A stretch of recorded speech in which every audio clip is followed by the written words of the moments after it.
Ashama harka fuunee hordoftoota fi dhaggeeffattoota gadaa show tokko akkam nagaa jirtanii nageenyi keenya bakkuma jirtanitti isin akka qabu jecha irraa waan tokko irraa dubbachuuf kara keessan dhufnee qorre hammaatee akkana jirra. Innillee muudamuu Jeneraal Baacaa Dabalee ambaasaadara ta'anii muudamuu isaanii ibsamee jira. Namoonni baay'een Jeneraal Baacaa Dabalee ambaasaadara ta'anii muudamuun isaanii akka ajaa'ibaatti ilaaluu jiru. Jeneraal Baacaa Dabalee goota ija barbadaa, goota Itoophiyaa nama cimaa yeroo biyyatti tun rakkoo keessa galteetti nama rakkoo keessaa baasuu keessatti qooda guddaa qabani. Saniif immoo gulantaan jeneraalummaa isaanii kennamee sagantaa galteeffannaa muummee ministeeraa fi ministeerri raayyaa ittisa biyyaa godhame san irratti gulantaa jeneraalummaa guutuu kennameefii jira. Kana jechuun immoo badhaasa bu'aa isaan hojjetan irratti kan argamedha. Kana jechuun Jeneraal Baacaa Dabalee bakka itti biyyi isaanii barbaadde irratti yeroo sanitti wanta hojjetan saniin badhaafamanii jiru jechuudha.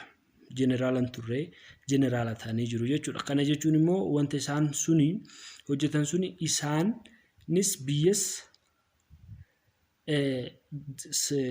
sadarkaa tokko waan guddisee jechuudha. Jeneraal Baacaa Dabalee nama cimaa, nama beekumsas qabu, namoota gootummaan biyya kana tajaajilan keessa adda duree ta'uu yeroo darbee cufti keessanuu akka beektan abdiin qaba. Jeneraal Baacaa Dabalee immoo amma yeroo ambaasaadara ta'anii muudaman Jeneraal Baacaa Dabalee dandeettii dubbachuu, dandeettii dippiloomaasii biyya kanaa ijaaruu guddisuu irra keessatti gahee ni qabu jedhanii waan itti amanamaniif ka garanatti dhufan.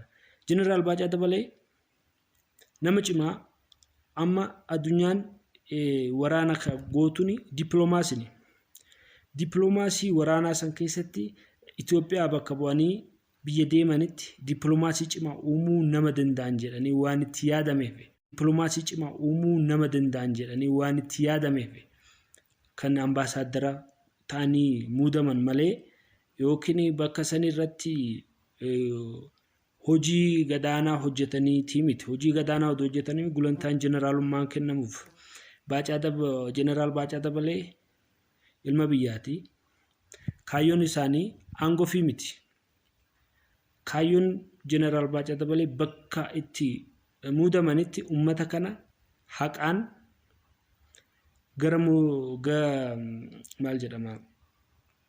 gara murannoodhaan ciminaan tajaajiluudha. Mootummaan biyya kanaa lolan barbaadu. Jeneraalonni hedduun kan barbaachisan yeroo biyya eegsisuudha. Biyya kana immoo addunyaan immoo biyya nagaa irratti dhaabdee dippiloomaasii cimsachuudha.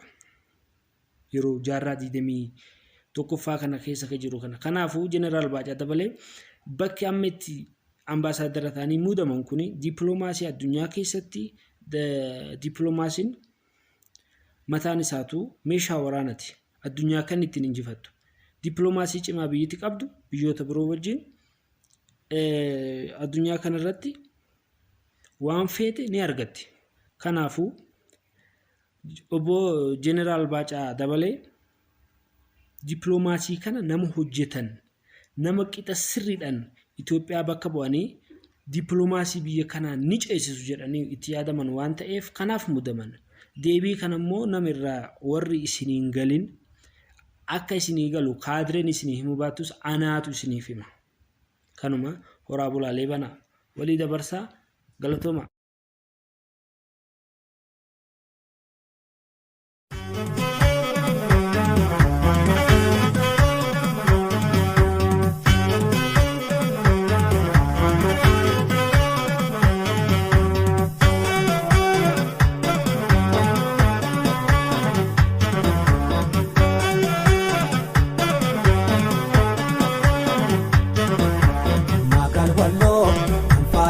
Deemtu kophaa isii dhaabuu darbee wal bara denga fadde makase